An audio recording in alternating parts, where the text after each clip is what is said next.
Hi hello. നിങ്ങൾ ഈ stone lace എങ്ങനെയാണ് പിടിപ്പിക്കാറുള്ളത്? അയൺ ചെയ്തിട്ടാണോ? ഇതിൻ്റെ ബാക്കിലുള്ളത് ഒരു ഗമ്മാണ് കേട്ടോ. അത് അയൺ ചെയ്ത് കഴിഞ്ഞാൽ നമ്മുടെ ഡ്രസ്സിലേക്ക് ഒട്ടും. അതിന് പുറമെ അത് തുന്നി കൊടുക്കേണ്ടതായിട്ടും വരും. ചിലപ്പോൾ അത് വീണ്ടും പറഞ്ഞു പോരാനായിട്ടുള്ള സാധ്യതയുണ്ട്.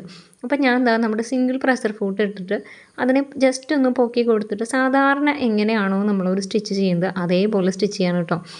ഈ പ്രഷർ ഫൂട്ട് ജസ്റ്റ് പൊക്കി കൊടുക്കണത് എന്തിനാണെന്ന് വെച്ച് കഴിഞ്ഞാൽ അതിൻ്റെ താഴെയുള്ളത് സ്റ്റോണാണ്.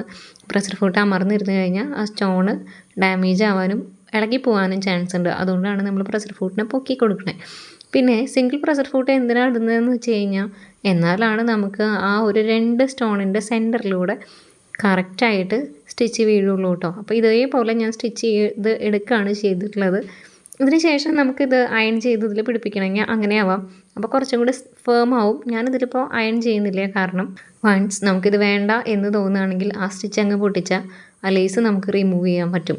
അയൺ ചെയ്തിട്ടാണ് നമ്മൾ ഈ ലേസ് അറ്റാച്ച് ചെയ്യുന്നത് എന്നുണ്ടെങ്കിൽ ഇപ്പോൾ ഇതിൻ്റെ കുറച്ച് കല്ലുകളൊക്കെ പറഞ്ഞു പോയി അത് ഒരു അഭംഗിയായിട്ട് തോന്നുകയാണ് എന്നുള്ള സാഹചര്യത്തിൽ നമ്മളതിനെ പറിച്ച് കളയുമ്പോൾ അതിൻ്റെ ആ ഒരു ഗമ്മുണ്ടല്ലോ അത് തുണിയിലിരിക്കും. പിന്നെ അത് യൂസ് ചെയ്യാനായിട്ട് ബുദ്ധിമുട്ടായിരിക്കും കേട്ടോ. അപ്പോൾ ഞാനിങ്ങനെയാണ് ചെയ്യാറുള്ളത്. നിങ്ങളെങ്ങനെ ചെയ്യാറുണ്ടോ എന്നുള്ളത് കമൻറ്റിൽ പറയാം. അപ്പോൾ ഓക്കെ, അടുത്ത വീഡിയോയിൽ കാണാമോ.